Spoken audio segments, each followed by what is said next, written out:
Welcome to the deep dive.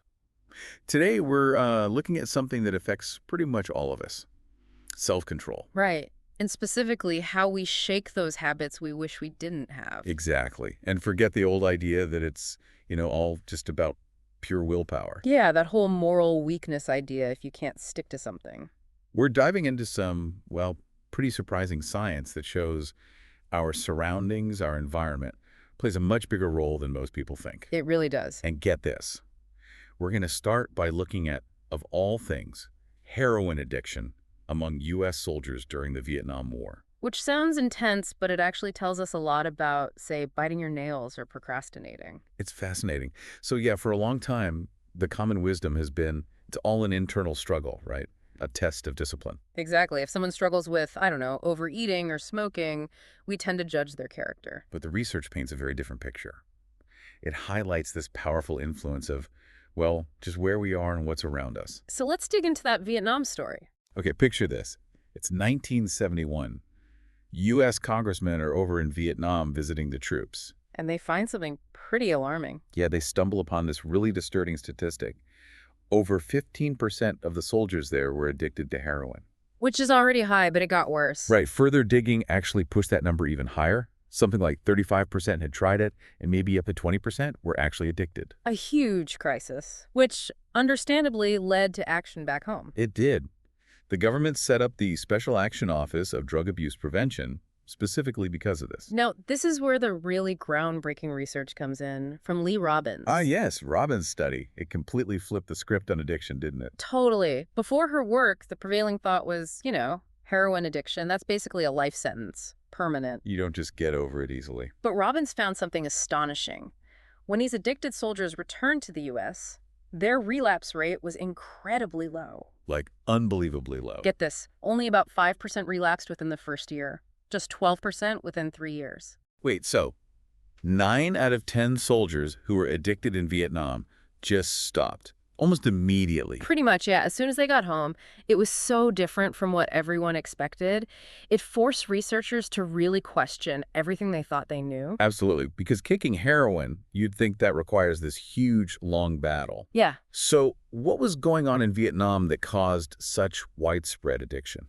Well, the environment there was almost uniquely suited to it. How so? First, heroin was incredibly easy to get, cheap, pure, readily available. Okay, access is key. Then there's the constant, immense stress of war, a powerful trigger looking for a release or a coping mechanism. Makes sense. Plus, they were surrounded by other soldiers who were using. It kind of normalized the behavior. Peer pressure or just shared experience? Probably a bit of both.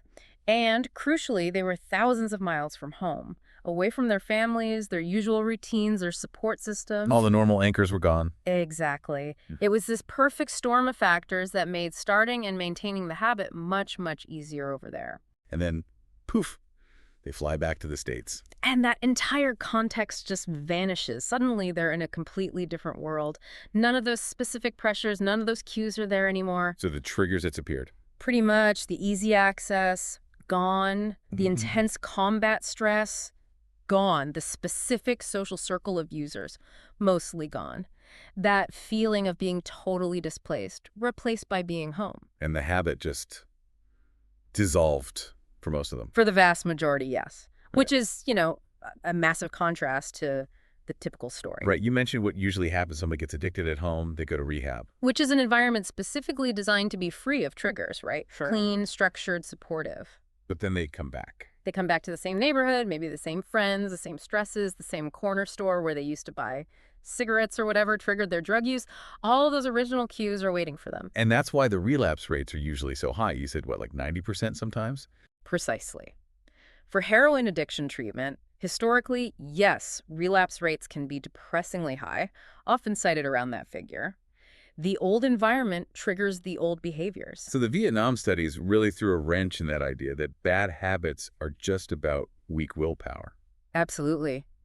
If something as powerful, as physiologically gripping as heroin addiction could be so drastically switched on and off by changing the environment, well, what does that say about our everyday habits? Yeah, the ones that seem less intense, like mindlessly scrolling social media or eating junk food when stressed? It makes you think, doesn't it? It And does. this links up really well with more recent research, too. You mean the stuff about people who seem to have amazing self-control? Exactly. It turns out these folks aren't necessarily walking around with, like, iron wills constantly fighting temptation. They don't have some internal superpower. Not exactly. What's fascinating is when researchers looked closely, they found these people are often just better at setting up their lives to avoid temptation in the first place. So they're designing their environment. Precisely. They structure their days, their homes, their routines to minimize exposure to the things that would tempt them. They don't need to exert massive willpower all the time because the temptation isn't constantly in their face.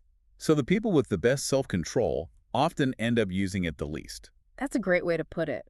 It's more about smart prevention than constant battling. That really clicks. And it makes sense biologically too, right? How habits get wired in. Yeah, once a habit is encoded in your brain, it's like a program waiting to run. The cue, the trigger in the environment is what launches the program. The brain goes on autopilot. It does. Think about that story of Patty Allwell. Right, the smoker. Yeah, she'd quit smoking years, decades even. Totally done with it. But then years later, she got back on a horse, something she used to always do while smoking. and boom. And instantly that craving hit her like a ton of bricks. The cue riding the horse was still linked to the old habit deep down. It was just dormant. Wow. It shows how persistent those connections are, even if you think you've beaten something. Yeah. Incredibly persistent, which is why some common approaches to behavior change can actually backfire. Oh, so? Like the scare tactic. Yeah, exactly. Like shaming people about their weight, it might just increase stress. Which then makes them want to comfort eat more. Vicious cycle. Right, or showing smokers those graphic pictures of diseased lungs. It can cause anxiety. And what do anxious smokers often do? Reach for a cigarette to calm down. If you don't deal with the underlying cue or the reason why they started, you might unintentionally reinforce the bad habit. It's almost like the habits feed themselves, isn't it? They often do. They're sort of autocatalytic, as researchers might say. They create the feelings they're supposed to numb. Feeling bad leads to junk food, which makes you feel worse, which leads to... More junk food. Or feeling stressed leads to smoking, which offers temporary relief but doesn't fix the stress, maybe even adds health worries later. And there's that cue-induced wanting thing, too, even tiny triggers. Oh, definitely. It can be subconscious. There was that study you mentioned. The cocaine one. Yeah, where addicts were shown a picture of cocaine for just 33 milliseconds. Way too fast to consciously register, oh, that's cocaine. But their brains still reacted. Instantly. The reward pathways lit up, the craving sparked, all from a cue they didn't even consciously perceive. That's kind of scary. It shows how automatic it is. It really does.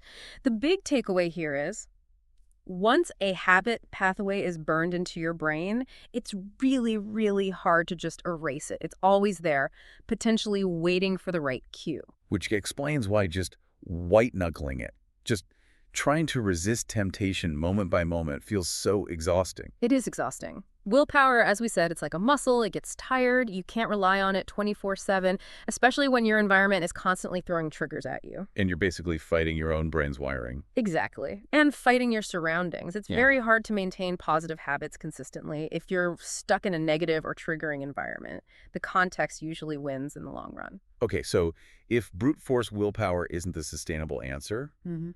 what's the smarter way? The more reliable approach, the one suggested by all this research, is to cut the bad habit off at the source.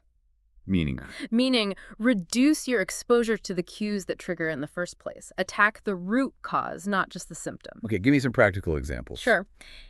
If you procrastinate because your phone is always buzzing, well, when you need to focus, leave your phone in another room. Simple, but effective. Right. Out of sight, out of mind, literally. Or if scrolling through Instagram makes you feel jealous or inadequate, be ruthless. Unfollow the accounts that consistently trigger that feeling. Okay, what else? Watching too much TV late at night. Maybe take the TV out of the bedroom. That removes a huge cue.